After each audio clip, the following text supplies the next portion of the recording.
भाई लोग wind breaker season 2 का एपिसोड 12 देख के ऐसा लग रहा है जैसे कि किसी ने शांति की चाह में गैंगवॉर का बिस्कुट डुबा दिया हो।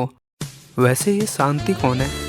छोड़ो यार, मुझे क्या लेना देना उससे। तो सीन ओपन होता है फ्यूरिन हाई के रूफ टॉप पे और उमेमिया भाई सैंडविच और कॉफी लेके एंट्री मारता है।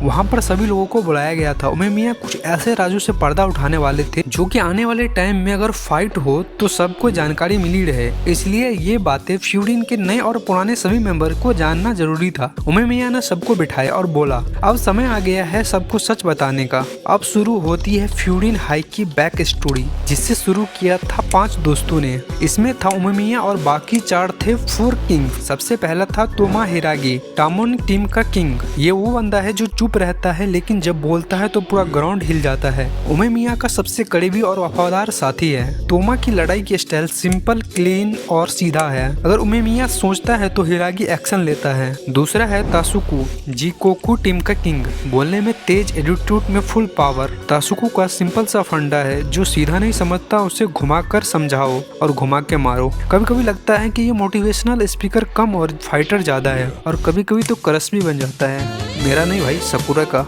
तीसरा है तसुमी मोमोसे, जोजो टीम का किंग। इसका स्ट्रेंथ ये है कि ये दिमाग से गेम खेलता है। बोले तो लड़ाई दिमाग से लड़ता है। अगर बाकी 3 पावर है तो ये दिमाग है फ्यूरिन गैंग का। प्ले स्मार्ट, लुक क्लीन, लेकिन जब भी मैदान में उतरता है तो दूसरा बंदा यही सोचता है कि क्यों लड़ा मैं इससे। और चौथा है साकू मिजुकी, कोमोको टीम का किंग। लुक इनोसेंट, सबसे अच्छे से बात करता है, लेकिन भाई साहब लड़ाई में इसका फुल डेविल मोड ऑन रहता है। ये सब मिलकर टोक्यो के अलग अलग डिस्ट्रिक्ट में लड़ाई और गुंडागर्दी को कम करने के लिए एक गैंग बनाया था, जिसका नाम है फ्यूरिन, जो शहरवासियों को प्रोटेक्ट करता था लेकिन बदले में कुछ नहीं लेता था। मतलब ये लोग सिर्फ लड़ाई नहीं करते थे, यूनिटी पे भरोसा रखते थे। लेकिन जब सब ठीक चल रहा था तब आता है असली प्रॉब्लम। उमेमिया ने खुलासा किया कि इंडो और उसके जैसे लोग फ्यूरिन छोड़कर भागे नहीं थे, वो शैडो बन गए थे। मतलब वो लोग जो आज भी टोक्यो में घूम रहे हैं बिना नाम, बिना शक्ल और बिना पहचान के। जैसे तुम्हें कॉलेज के बाद जॉब नहीं मिली, वैसे ही इंडो को फ्यूरिन छोड़ने के बाद कोई गैंग नहीं मिला, तो वो लोग बन गए शैडो।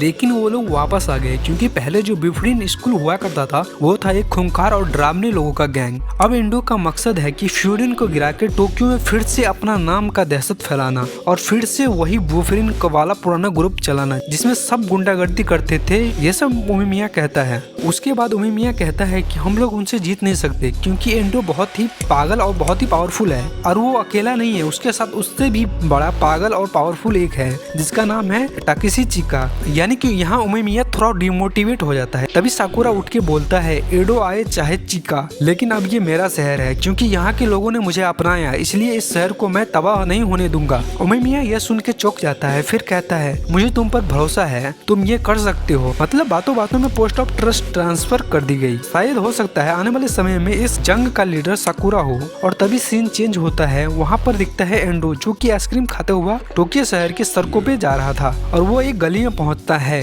उसी गली में वो डेविल रहता है जिसकी बात उमेमिया कर रहा था। वो आते ही स्ट्रीट गैंग की ऐसी धुलाई करता है कि सभी लोग लोटपोट हो जाते हैं। फिर उन सबको एक जगह रख के उस सब के ऊपर पटाखे जलाने लगता है और बोलता है कि मुझे और ढेर सारा बॉडीज चाहिए। मतलब बंदा सिर्फ फाइट से सेटिस्फाई नहीं होता है, उसे चाहिए ब्लड। मतलब एकदम साइको लेवल का बंदा है। अब ये सब देखकर जो सेटअप बन रहा है वो ले जाएगा हम लोगों को सीधा नोरोशी वॉर आर्क में, जिसमें होगा साकुरा वर्सेस एंडो, और बीच में चिका जैसे अनप्रेडिक्टेबल साइको को भी देख सकते हैं। तो भाई ये एपिसोड सिर्फ पास्ट का खुलासा नहीं करता, ये फ्यूचर का भी टेलर है। अगर तुम भी चाहते हो कि चिका वर्सेस साकुरा की फाइट अगली बार फुल पावर में हो तो कमेंट में बताओ साकुरा वर्सेस चिका में से कौन जीतेगा फाइट में। वैसे इस फाइट में साकुरा का जीतना मुमकिन नहीं है। और बताओ नेक्स्ट वीडियो किस पे चाहिए। बाकी सब लाइक करो, सब्सक्राइब ठोको, वरना चिका अगली बार तुम्हारे बगल में खड़े होकर पटाखे जलाने लगेगा तो फिर मत बोलना मुझे। Okay bye, Tata.